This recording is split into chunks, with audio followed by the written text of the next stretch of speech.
At home, when I'm hanging out, I usually just wear, very similar to now, except the Hawaiian shirt. I usually wear like a t-shirt that has like either Star Wars or Marvel Comics or Transformers on it or cartoons. I like wearing stuff like that around the house. One day, I'm wearing a t-shirt that has the Avengers on the front. And I walk into the living room, and my son's friend Fabian sees me wearing this shirt. And so he starts pointing. And I'm like, what's up, dude? He goes, weak. Excuse me? Weak. And then he says, DC's better. What did you say? DC's better. I'm like, DC's okay. Obama lives there. They pass laws. They got hotels, historic museums. It's not even a real state. I don't know why you're getting cray-cray. He goes, nah, fool, DC Comics. And I'm like, hey, man, I'm almost 40. I don't care. It's just a really cool shirt. I like it. It fits. No big deal. That's because they are. I go, you need to relax. They're the best. I go, you need to chill. And in my head, I'm like, why am I having this conversation? I have better things to do with my time, like trying to get my son on an elephant. But no. The kid in me's like, why are they the best? And then he points at the shirt again. Iron Man sucks. Batman's #1. I go, why? Because he is. I go, that's not an argument. First of all, Batman's not the best superhero. I hate to break it to you. He's not. I can hear people already getting ready to boo. They're like, oh, no, Fluffy, don't go there. Don't go there, Fluffy. Don't do it. Yes, I'm going to do this. Watch this. Batman's not the best superhero. Batman is the creepiest superhero. Batman is the creepiest superhero that has ever lived. He even sounds creepy. I'm Batman.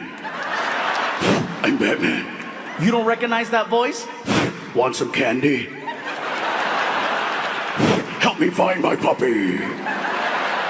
Hello, he only comes out at night. His face is always covered up. He's always waiting in alleys. And who does he talk to? A guy named Joker, a guy named Riddler. His name is Batman. Joker, Riddler, Batman. Joker, Riddler, Batman. Those are Mexican gang member names. Can you imagine if that was Batman's real identity at night? I'm Batman. During the day? No, chingue su madre, soy Batman, loco. Todo el pinche día aquí trabajando y luego le parte la madre Joker. I'm Batman. I said, all right, Fabian, Mr. Batman's the best. Based on my t-shirt says Marvel Comics. I said, I see Thor, I see Captain America, I see Iron Man. Who are some of the superheroes that DC Comics has that makes them better than Marvel? Go. Batman, you said that. Superman, that's a good one. Wonder Woman, okay. Green Lantern, whoa. I said, I know the other superheroes, but Green Lantern? What's his power? He wears a ring, and the ring gives him power. I said, that's a fantasy. I don't know any man who wears a ring. I love him very much. My son is going on 25 years now. He's 24 years old. Frankie is 24 years old. Yeah, thank you for clapping. He's still at the house. I did an interview recently, and someone was asking me questions about my son. They said, Gabriel, you've always mentioned your son in your specials. Can we look forward to a new story coming out? And I said, not really a new story so much as, because my son is doing his own thing now. He's doing his own thing. He's got his own life, and that's awesome. I do, however, still have stories from the past that I never told. And he goes, well, do tell. I said, okay, my favorite story is actually probably the first one. In 2007, when I first got him, some of you know he's technically my stepson, but I've never liked saying stepson. He is my son. Yeah.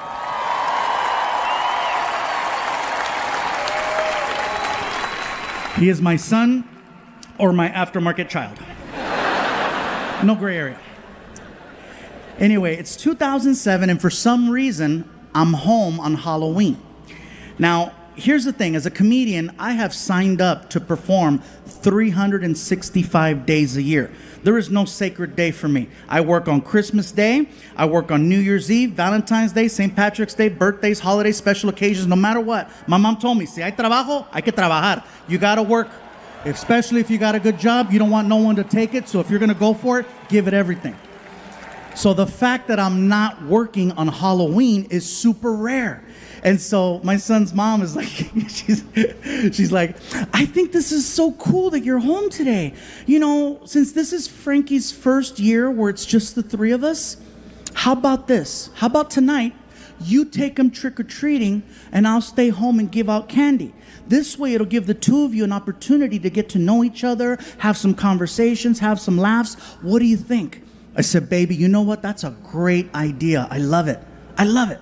Okay, I'm on it. Frankie, come on. We're going trick-or-treating. What about my mom? She's going to stay home. Yay.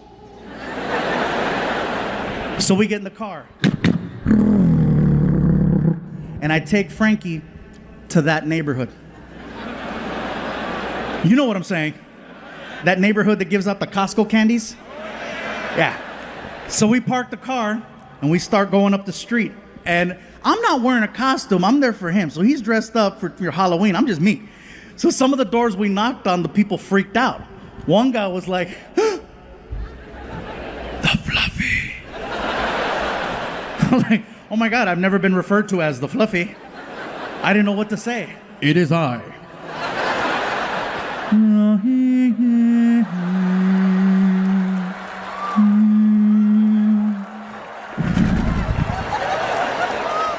One door we knocked on, they opened the door, they're like, oh my God, you're famous. I was like, We go all the way up, we cross the street, we come all the way back. By the time we get to the car, the bucket is overflowing with candy, okay? So we get back to the house, and it hasn't even been an hour. We walk in, and Frankie's mom is pissed. She's like, the hell is this? I go, what? I thought I told you to take him trick-or-treating. I go, I did. Look, show the score. The whole point of you taking him trick-or-treating wasn't to get candy.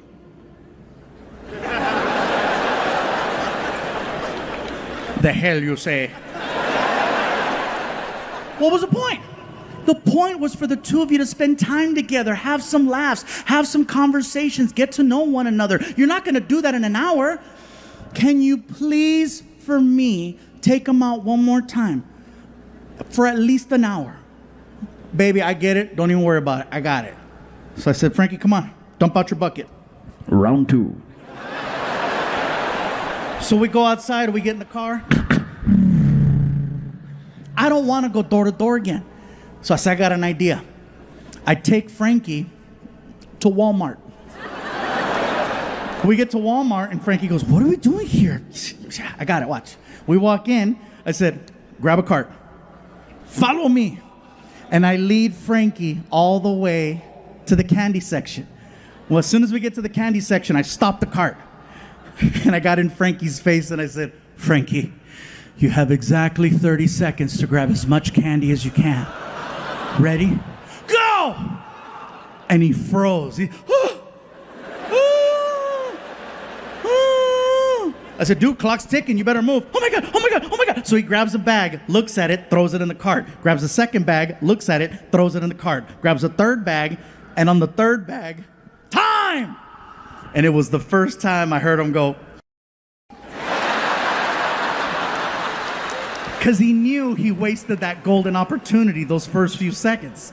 So we get to the car, I rip open the 3 bags, I dump them out in his bucket, and I tell him, look, Frankie, when we get home, you cannot tell your mom that we went to Walmart.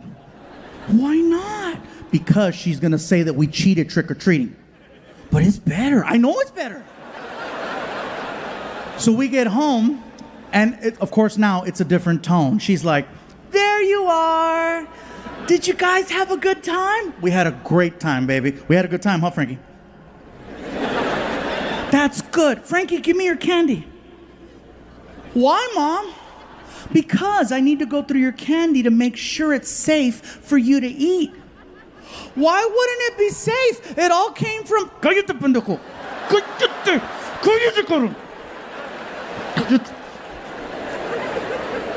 He almost took down the empire, you know what I'm saying? So he hands over the bucket, and she grabs it and immediately dumps it out on the table right in front of us. She notices, you know. There's a lot of the same candy right here. A lot of the same candy. Can you explain why there's so much of the same candy in Frankie's bucket? I don't know what to tell you, baby. There's a lot of basic bitches in this neighborhood, you know, just kind of, I don't know. We can't go back to that other neighborhood because they got cameras and they're going to know us, and we don't want to be that person. Nobody wants to be that. So fast forward 1 year. It is now October 31st of 2008, and for some reason, I'm not booked on Halloween again. And so my girl's like, she swears up and down, oh, it's a sign, it's a sign. I'm like, it's a sign my agent is slacking. Shout out, Matt, I know you're here. Sorry about that joke. You're doing a great job. Thank you for this one. I know, but that year you dropped the ball. So, but anyway. And so Frankie's mom is like, I think that, you know what? Maybe, just maybe we can make this like a tradition. You know, this could be your guys' thing. The two of you go out trick-or-treating, and then I'll stay home and give out candy. This could be your thing. I go, you know what, baby? Sounds good to me. Frankie, come on, we're going trick-or-treating. What about my mom? She's gonna stay home again. Yay. So we get outside, we get in the car. I lean over and I look at Frankie and I said, Frankie, are you thinking what I'm thinking? Walmart.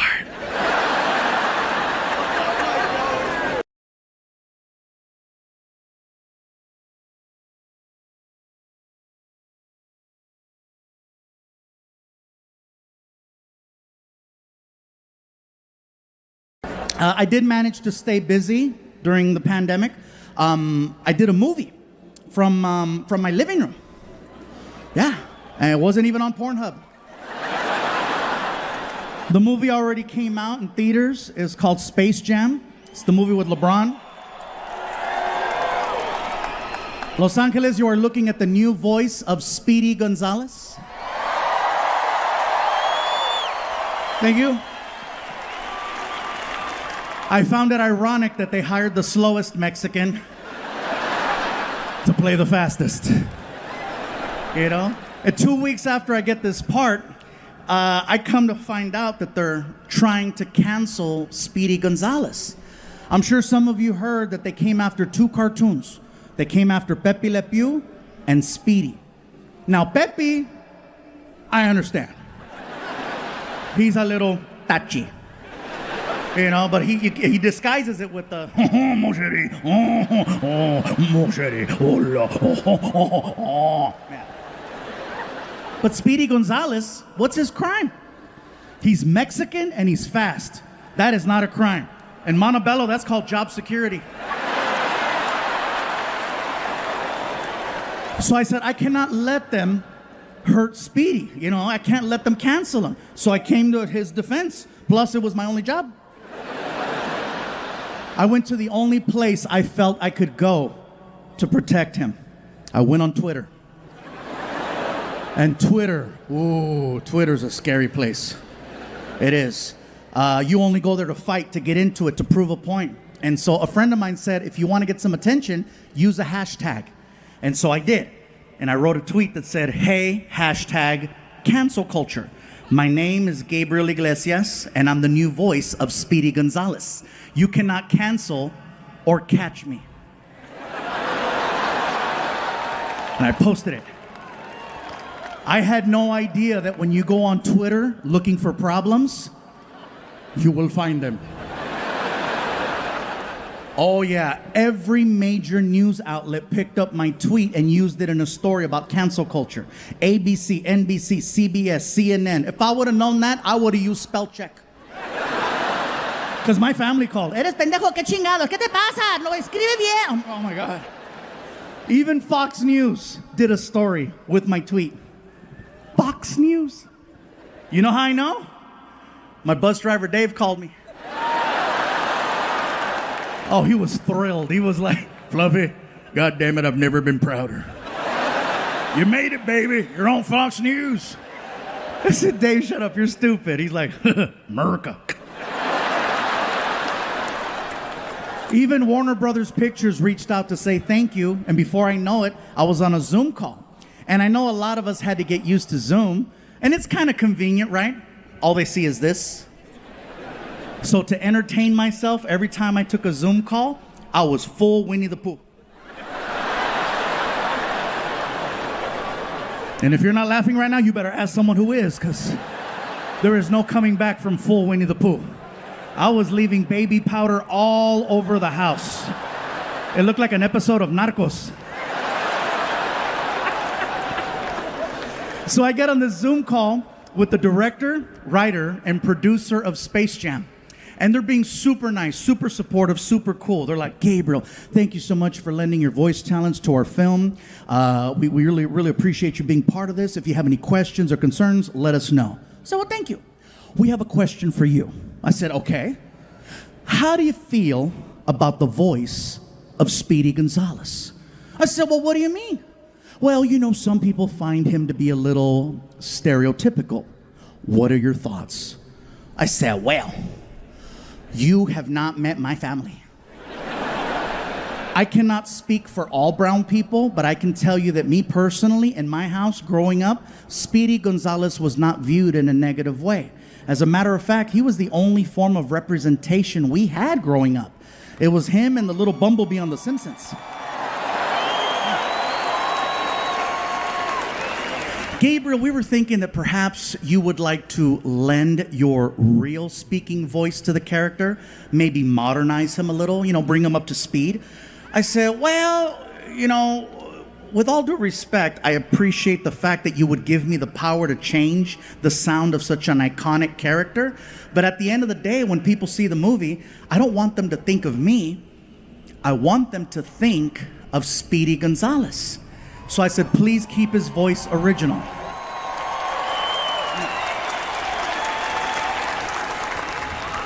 And then he asked the question, well, do you think you can do the voice? How did I get the part? Now remember, I never auditioned for Speedy Gonzalez. They just called me, and I assumed that they knew that I did voices for a living and that I could pull this off. So I says, what made you choose me if you didn't know whether or not I could do the... Oh. You needed a big brown shield in case shit happened, huh? And then all three people on the phone call were like... I said, well, don't worry, because with me, you get a twofer. You get an actual Mexican, and you get someone that can nail the voice. So, oh yeah. That's right. So before I know it, this sound person, the guy who does recordings over at Warner Brothers, gets on the call. The only thing I know about this guy is that he's loud. Okay, he gets on the call, he's like, Gabriel Iglesias, how are you? Wow. How's it going? My name is Steven. I'm the sound coordinator here at Warner Brothers Pictures. So listen, buddy, here's what's going to happen. Basically, what I'm going to do is I'm going to hit record. And as soon as I hit record, I just need for you to start talking like Speedy Gonzalez. We're going to get the flow, the tempo, the timing. And as soon as we got it dialed in, we're going to make a movie. Sound good? Sounds good. All right, this is Gabriel Iglesias for Space Jam, A New Legacy. Speedy Gonzalez, take one. Gabriel, mic check, 1, 2, 3. 1, 2, 3. Sounds good. All right, here we go. And go. All right, here we go. Hola amigos, I am Speedy González de Pases Mouse en all México. ¡Arriba! ¡Epa, pándale!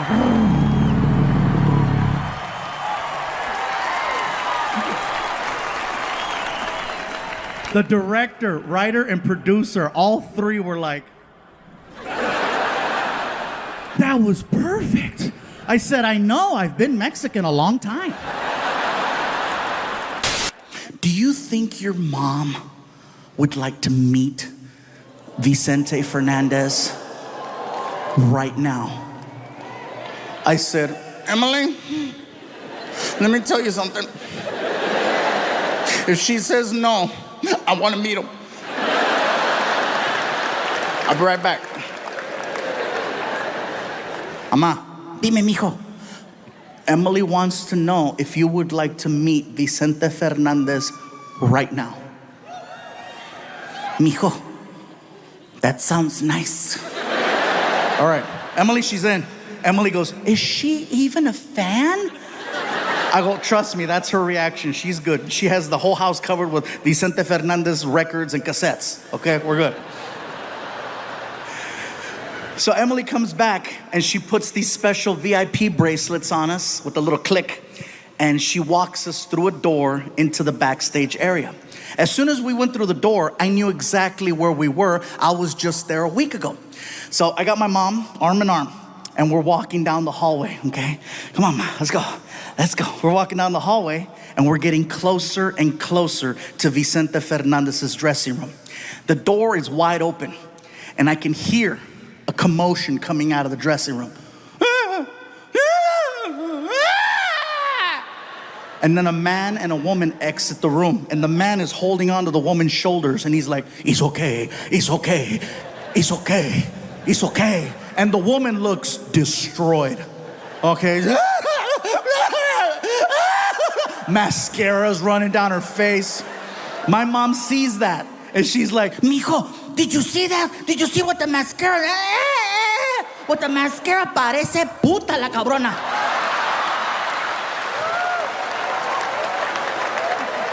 Sorry, puta means friendly. So we get by the door, and the closer we get, we start to see a guy in the room. He comes to the door. In the room, there's 3 people, okay? There's Vicente Fernandez, the photographer, and a handler. The handler comes to the door, and you can tell by his voice that he works for like a Mexican radio station, because he's got that voice. You know, like, hola, hola, pásale, pásale. Pásale in Spanish means come on in. So we start to walk into the room. And let me tell you guys something. If you grew up listening to Vicente Fernandez from a young age and you get the opportunity to meet him, it is seriously a religious experience. My mom and I are entering the room. The only thing missing is the freaking Nomines Patres en el nombre de San. You don't look at him, you look at the floor. Out of respect, you just look at the floor. Come on, Ma. We get all the way up to him, and I see boots. And when I see the boots, my mom and I both just... He knows what you're doing. He knows you're checking him out. So what he does is he poses, okay? Vicente stands there and he poses. He'll have the sombrero, the hat, to his side. And then he doesn't look at you. He looks away. And he sticks his chest out. And he stands there looking like a big-ass bottle of Tapatio at Costco.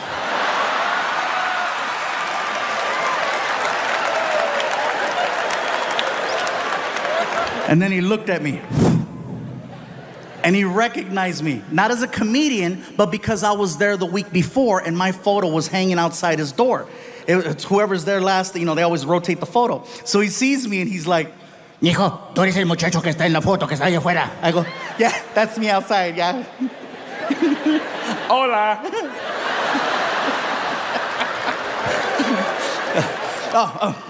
Vicente, I'm sorry. Le presento mi mamá. I'm like, oh my God, I think I just offered up my mom to Vicente Fernandez. She's like 73, better late than never, Ma, get him. My mom starts walking up to Vicente. He was so nice. He goes out to shake my mom's hand, and my mom grabs his hand, and I don't know where she got this strength and energy from, but she grabbed him and pulled him in hard, like the video game. Get over here. And then hooked him. She hooked him, and she starts screaming into his chest, Mi chente, mi chente, mi chente. I'm like, oh my God, she's getting horny.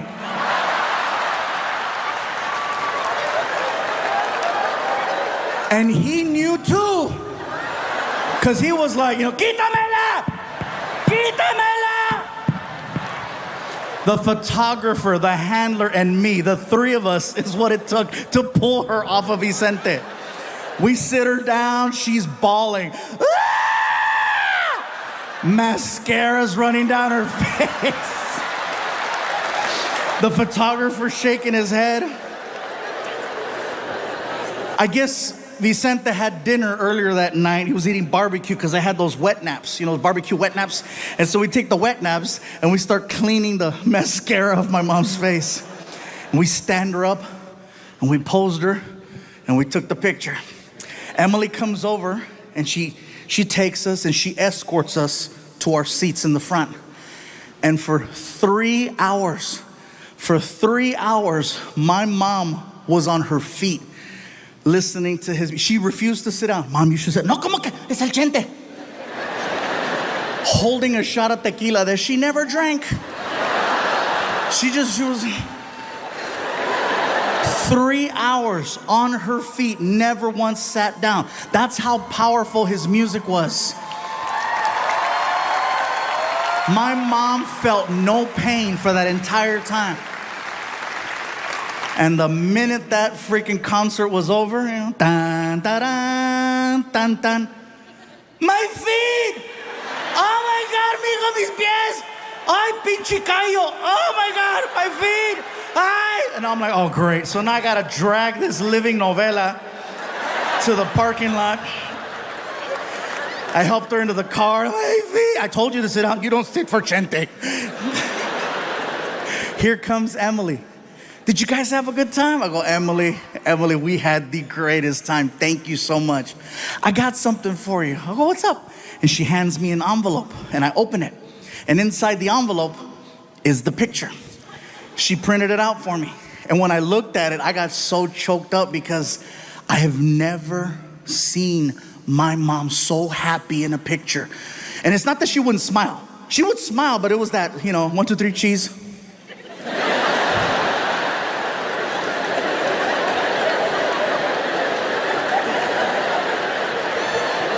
But this one was like... And what makes it extra special is that is the last photo I have of my mom, and she was the happiest. And I know that that moment wouldn't be possible if I did not do this for a living.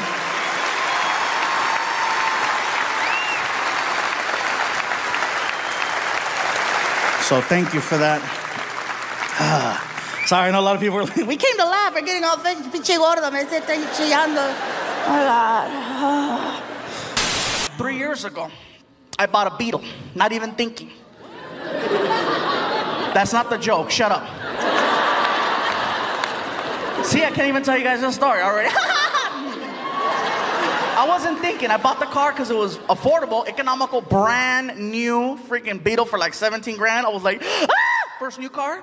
I go to show it off at my friend Martin's house. I thought it was nice. I pull up, Martin! He lives in the hood. I don't get out the car. Across the street, there are these gang members. The kind of gang members, they don't really get into, like shooting people and stuff like that. They just hang out on the porch and talk a lot of smack. And so I'm there in a Beetle, and across the street, I hear this, right? I'm like, Martin! And over here, I hear, Órale! Hey, what's up, guys? How's it going? How'd you get in there, is it?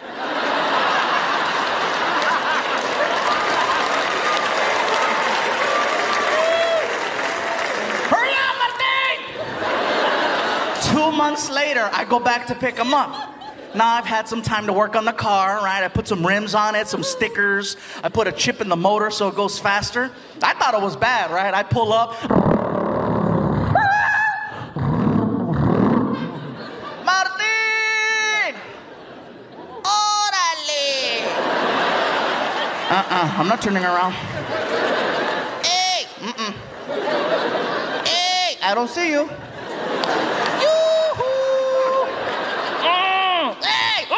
What? Check it out, eh? It's the Fat and the Furious.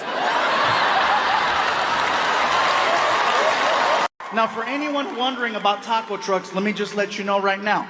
That is real good Mexican food. I don't want you being concerned, like, no, there's wheels under that restaurant. Well, sometimes we don't have a permit, okay? So, but it doesn't mean the food is not good. For me to know that I'm gonna have a good experience at a taco truck, I always research and I look to see who's running the truck. For me to know that I'm gonna have a good time, I wanna make sure that it's an all-female crew. Not to sound sexist, it's just that when it's all women running the truck, they make me feel good about myself. They make me feel special. When I walk up at 1 o'clock in the morning and I have a buzz, they make me feel good. Hello? They come to the window. Hola, mi gordito, ¿cómo estás? ¿Cómo está ese gordito, chulito, este gordito? ¡Qué bonito! A ver, ojitos, ojitos, ojitos. I feel like a kid. I'm like, can I have a taco? Whatever you want me to get, I'll get it for you. Now see, when it's an all-Mexican male crew running the truck, it's late, they're tired, they're bitter. Customer service isn't our strongest point at 1 o'clock in the morning. And then you gotta deal with a drunk knucklehead like me. Hello? And they come to the window. ¿Qué chingados quieres, pinche gordo? What you want? What you want? Hey, what's up, bro? Can I have a taco? Okay, what else? That's it.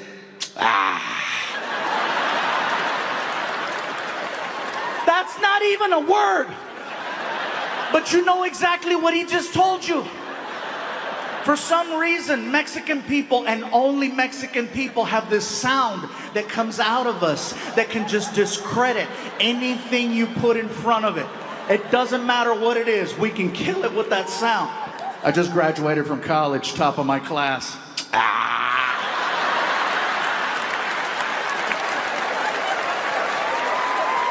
Well, fine, I'll work at Burger King.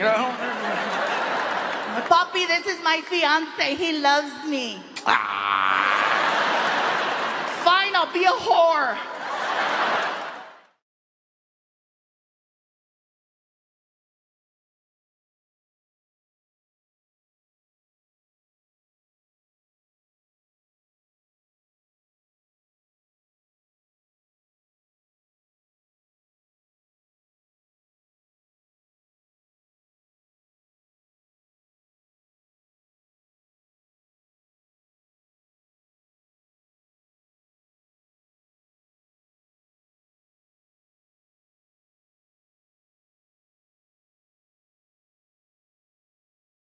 I have a bus driver named Dave who has never received any credit, and he's been working for me for almost 10 years now. This man has successfully gotten me to every single comedy show on time without fail.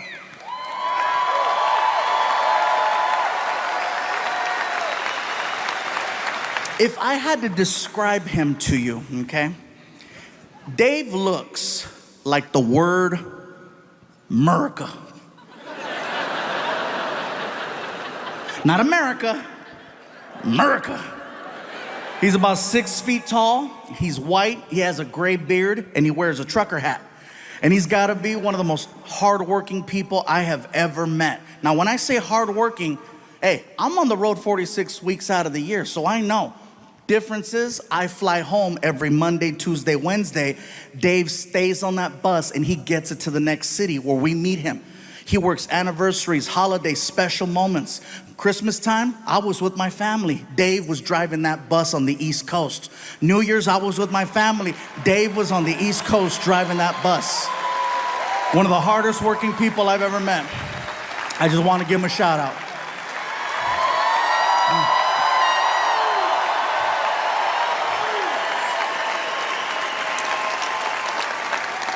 In addition to being hardworking, he's very honest.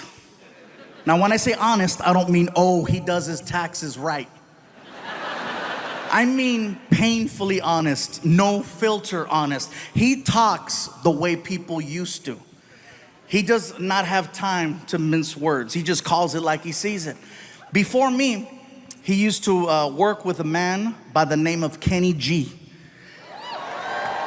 Grammy Award winner, amazing, amazing music. One day, Kenny G was on his tour bus that Dave was driving, and I guess the two of them had a little discussion, And Kenny G used some words that Dave would have rather him not have used. And instead of getting into it with him, this is what Dave does.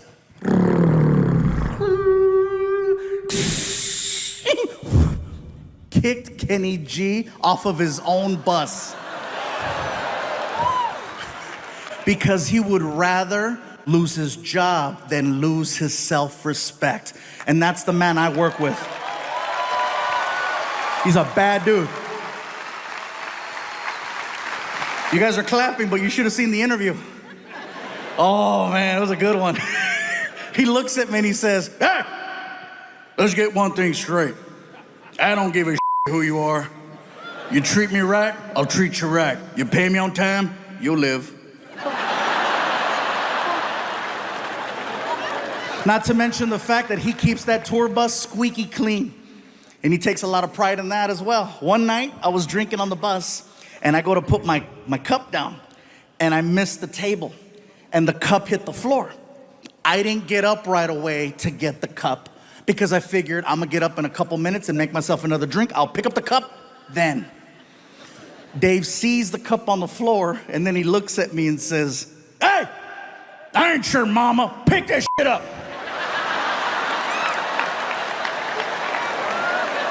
I get to the back of the bus and I'm like, wait a minute, I pay him. "Hey, Dave, shut up. Yeah, I'll be in the back in my room. Thank you. Drive safe." And people tell me, you work with a man who talks that way to you? Why? Let me tell you why. Because he's honest. With Dave, you know exactly what you get. Nowadays, it is so hard for me to tell who's being genuine and who has an agenda. And with him, you know exactly where you stand. If he likes you, he loves you. And if not, you're on the curb with Kenny G. That being said, I have a story to share. About 1.5 years ago, maybe longer, we're on the bus and we're heading down the highway. Just so you have kind of an understanding of the bus layout, let's say this is the front. Here's Dave, the driver, empty seat, and then a sliding door that goes in between him and the rest of the tour bus. My buddy Alfred and I are in the living room portion and we're watching TV.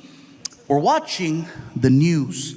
And on the news, there's this person who is running for some type of office. No particular office. And I guess their big plan is to erect a structure between two bodies of land. Somewhere. And I guess they want one side of the structure to finance the entire project. Well, my buddy Alfred and I, we have a lot of family that works in construction, and we know a bad job when we see one. So we started to voice our opinion out loud about how we felt about this person and what they wanted to do. We're being very loud. So loud, Dave can hear us. And then we hear Dave.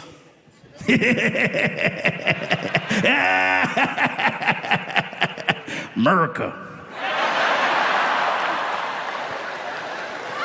I yell out to Dave. I said, "Be quiet, Dave. This isn't about you." He taps a button on the dashboard that activates the sliding door.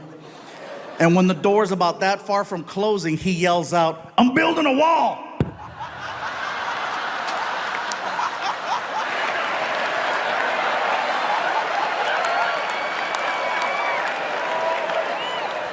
I couldn't even get upset because I was too much in shock over the fact that that came out of someone 4 feet away from me. My buddy Alfred and I, we look like chickens. We're like, my cell phone goes off. I take out my phone and there's a text message from Dave. And I said, "That's right, he better say I'm sorry. He better say just kidding." I open up the text message and it says, "And you're paying for it."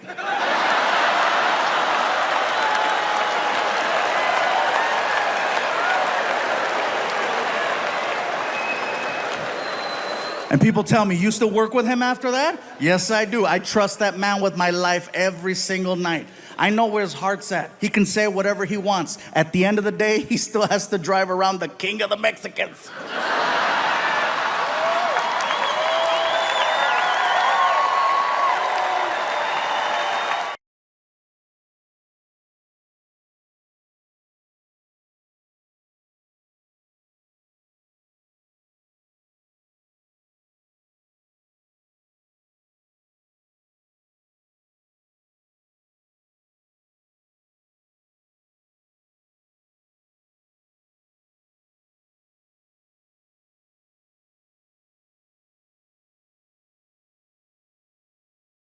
I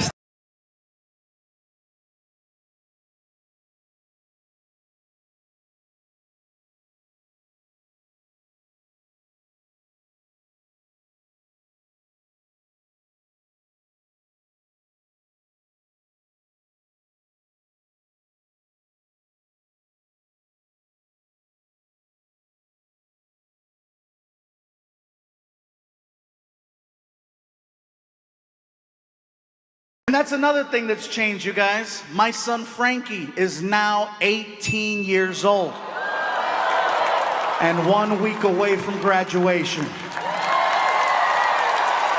Yeah. You guys are clapping, but he's not leaving. I've already asked him, I said, Frankie, what do you want to do with your life? Have you thought about college? Just now. I'm like, Frankie, you do realize that all you need to do is get accepted. I tell a lot of jokes. I will pay for your entire college education no matter where you want to go.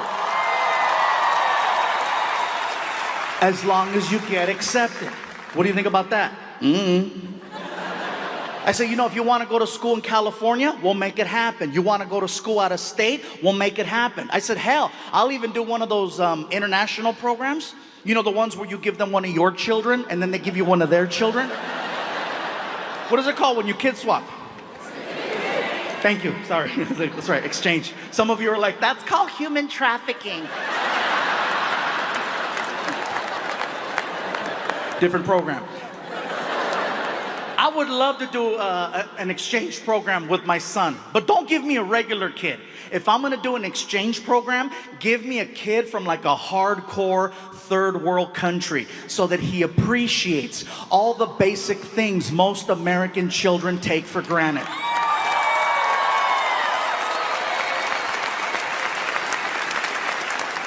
That's why I say, give me little Tombutu.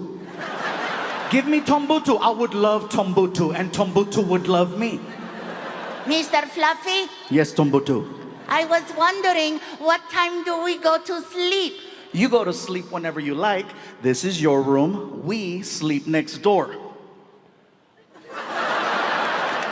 All of this is for Tombutu? Yes, all of this is for Tombutu. In my village, 2 families sleep in an area this big. Well, here in America, one big-ass Mexican kid sleeps right here. Enjoy. And then I would take him to like IHOP or Denny's and let him order whatever he wants and just watch him lose it, you know? This is the Thanksgiving I heard of. Thank you, Mr. Fluffy. Thank you. If there is anything Tombutu can do for you, please tell me. Anything. Can you help me take out the trash? For you, I will eat the trash. Meanwhile, my son's on the other side of the world on top of an elephant trying to get Wi-Fi.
By the way, I want to thank people.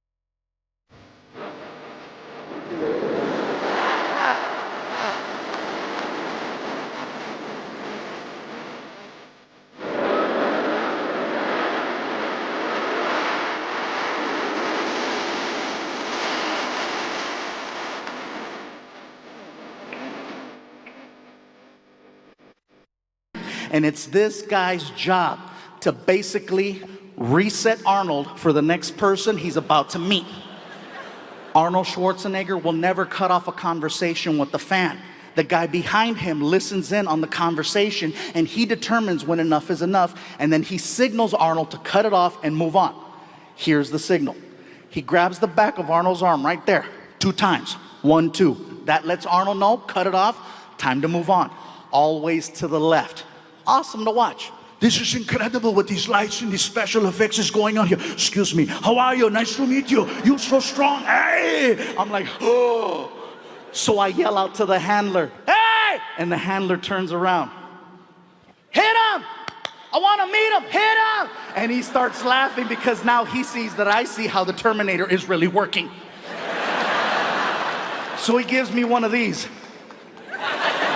Next thing you know, he is lighting Arnold up.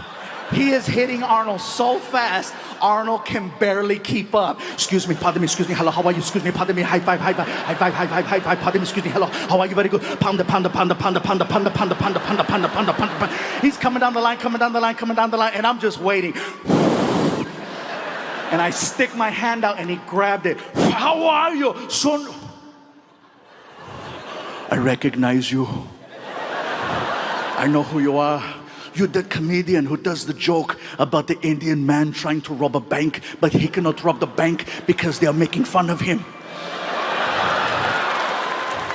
And in my head, I'm like, he knows me! Outside, I'm like, yeah, that's me. You are hysterical. Give me your contact information. You are the funniest person. Excuse me. How are you? Nice to meet you. You're so strong. Meeting Arnold is like a really good roller coaster. You want to go to the end and meet him one more time. You know what I'm saying?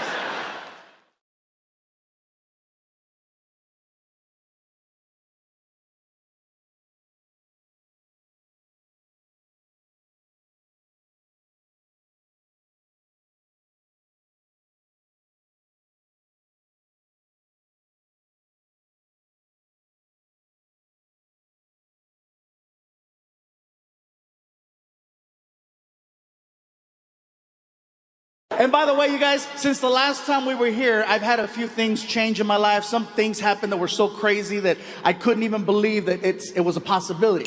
First thing that happened was I had my first ever celebrity death hoax, meaning that someone faked my death on the internet and it went viral.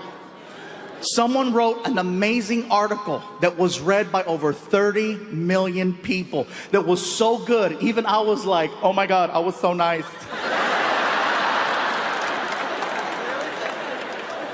TMZ reported it for 30 minutes until they called my publicist and confirmed that I was still alive. The article said that I had died October 31st from complications of type 2 diabetes. And in my head, I'm thinking to myself, that's a hell of a day to kill a diabetic. You know what I mean? That's like killing Santa on Christmas Eve. 30 million people read this article. No one thought to call me. Except Martin. That's right. Martin was the only one that called me. And I think that was just to verify that he still had employment. I got that phone call. Hello? Martin was like, hey, you dead? No, man, I'm good. I figured you would have texted me. And I would have, because that's the kind of friend I am, you know? I even asked my son Frankie, I said, Frankie, did you hear I died? That's what they meant. I go, what do you mean that's what they meant? Well, my friends were asking if you were okay. I go, what'd you tell them? I hadn't seen you. And so, well, apparently I died. Welcome back. And that's another thing that's changed, you guys. My son Frankie is now 18 years old and 1 week away from graduation.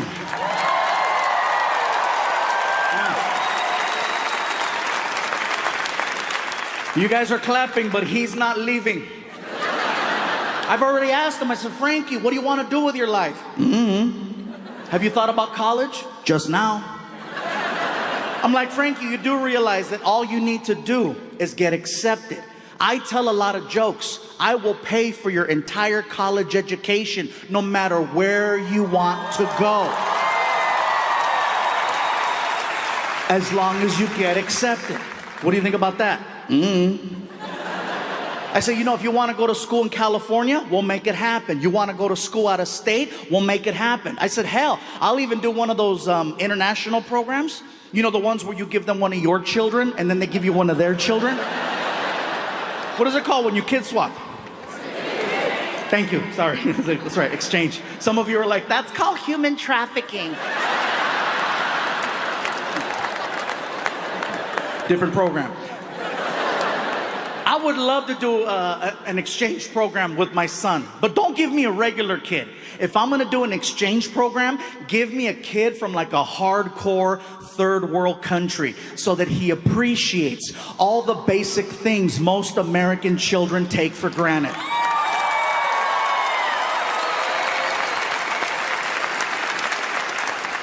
That's why I say, give me little Tombutu. Give me Tombutu. I would love Tombutu, and Tombutu would love me. Mr. Fluffy, Yes, Tombutu.